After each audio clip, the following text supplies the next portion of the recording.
What a horrible October day it is today, and I've received such a sad airmail letter card from a lad who's in the Desert Rats. He's a villager and he's written to tell me about the sad loss of one of his friends fighting in North Africa with him. Now this lad was a lovely lad. He's lived on the outskirts of the village for 15 years, but recently he moved up to Scotland with his family. What a funny chap he was. He used to take part in so much in the village. He always used to help in our dramatic society presentations, and he was best suited for a farce. He loved playing the comedy parts and buffooning around. He really was one for a little bit of mischief. And every time I think of him, he makes me laugh and remember the fun that we've had before this war. Well, I'm a quarter Scottish too. My mother's mother came from Scotland, and my mother passed on some of her recipes that her mother had taught her. And one of those is a recipe that I'm sure our local lad would have loved. Now, let's get started on this oatmeal recipe. First of all, I'm going to weigh 4 ounces of suet. And again, I've been very lucky. I've still got my already shredded suet, but I have heard that the butchers have got lots available. There doesn't seem to be a rush to get the suet at the moment, even though there's a rush on other items. So you should be able to get some suet to make this at home. Now, I'm also going to add 2 breakfast cups of oatmeal. I'm using the fine variety, finely milled, rather than the pinhead oatmeal, which I much prefer to use when I'm making my porridge. So pop that in and mix it into the suet. I'm also going to add some flavourings, salt and pepper, quite a good amount. Now you can either use leeks from your garden, mine are just ready to pull now and looking very good, or if like me you've had some success in growing onions yourself, as I've done with Mrs. Roosevelt's seed scheme, then you could use onions to give it a nice bit of flavouring. Now to bind this all together, I'm using 2 eggs, and of course that will be 2 dried eggs rather than fresh eggs. I save them for other recipes. So that's 2 tablespoons of egg powder to 4 tablespoons of lukewarm water. Reconstitute that together, and then we're going to use that to bind the oatmeal and the suet and the onion and the seasoning together. Now while I'm making this pudding, I've of course put a pudding cloth in a saucepan on the fire, and I'm boiling that for about 15 minutes, ready to wrap this pudding in. Now that's the egg, and I'm going to mix this all together now in the bowl and put it to one side whilst I prepare the pudding cloth. Mix in with the spoon to begin with. If you need a little more moisture, add a little bit more water so that the mixture binds together.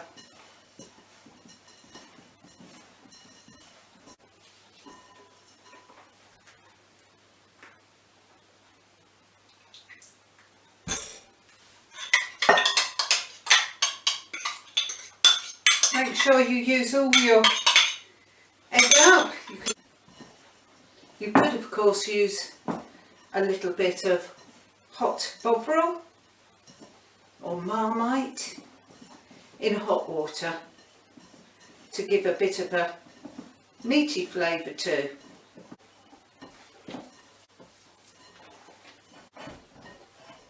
And there it is, ready, bound together and ready to put in the pudding cloth.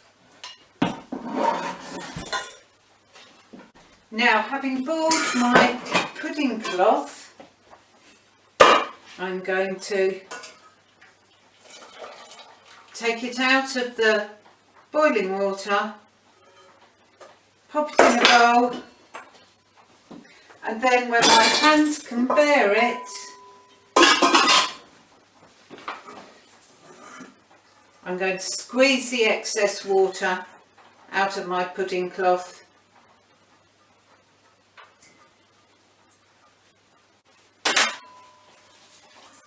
Ooh.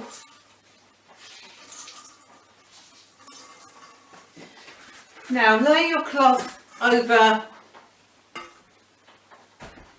a flat surface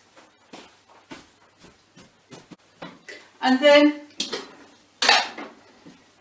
sprinkle liberally with flour, and with your hands rub as much of the flour into the cloth as you can,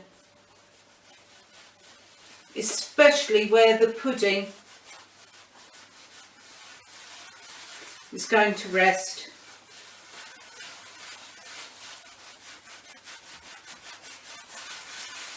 Really rub that in.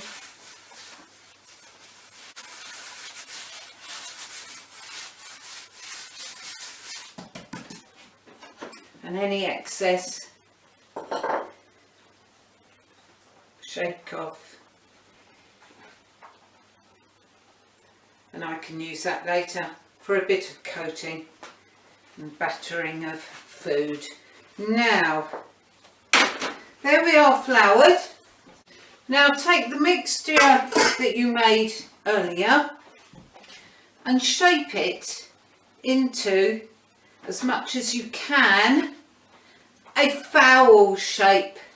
After all, this is an antique dish that is used to replace any poultry that's unavailable.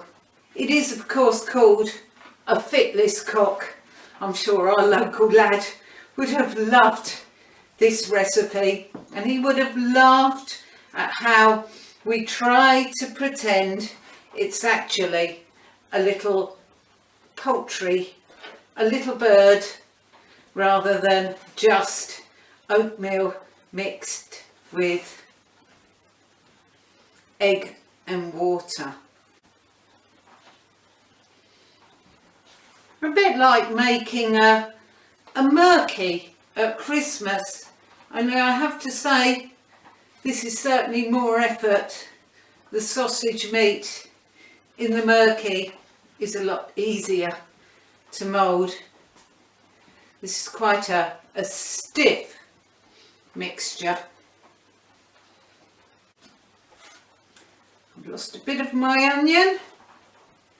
I should chop that a little bit finer really, but again I'll put that to one side and use that for another recipe. So there's my fitless cock, and I'm going to pop that into my floured and boiled pudding cloth, take the edges up,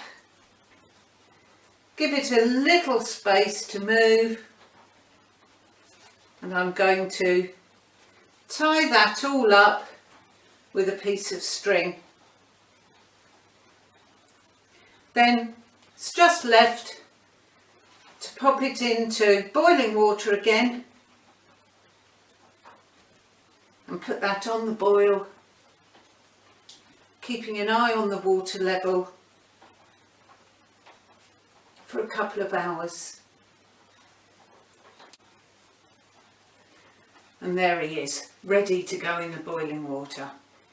If you're worried about your cloth burning or sticking, pop an upturned saucer, which I'm going to use in the base of my saucepan. So let's get on with boiling that, and we'll see what it turns out like later.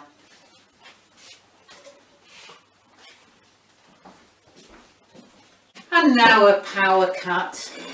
Let's hope this is all right. Let's have a look and see what the fitless cock is like for serving for supper tonight.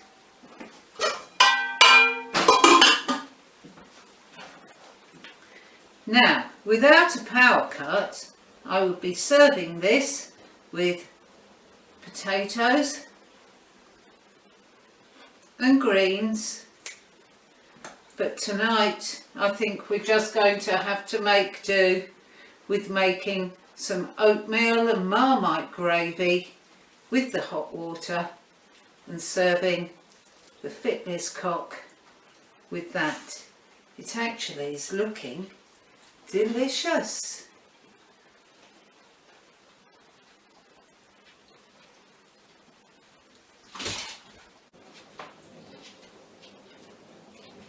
Now I'm just going to dry that off in the last heat of the oven.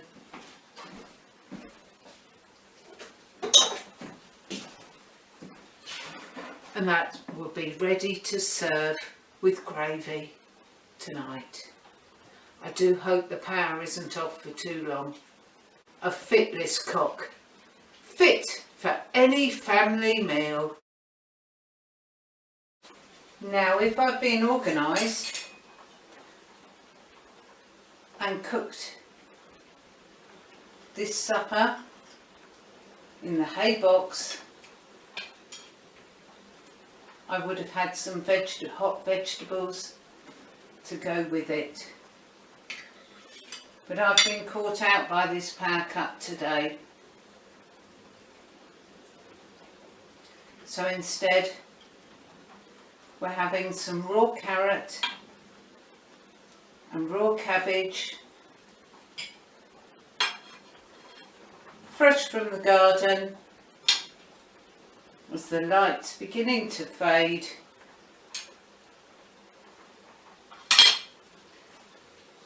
And good thick gravy made from the water that the pudding was boiled in,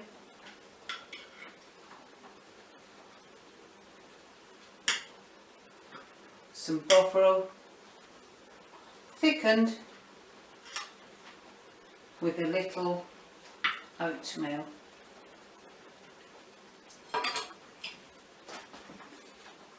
A fitless cock,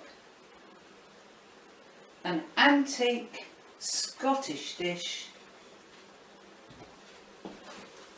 full of goodness, full of fitness,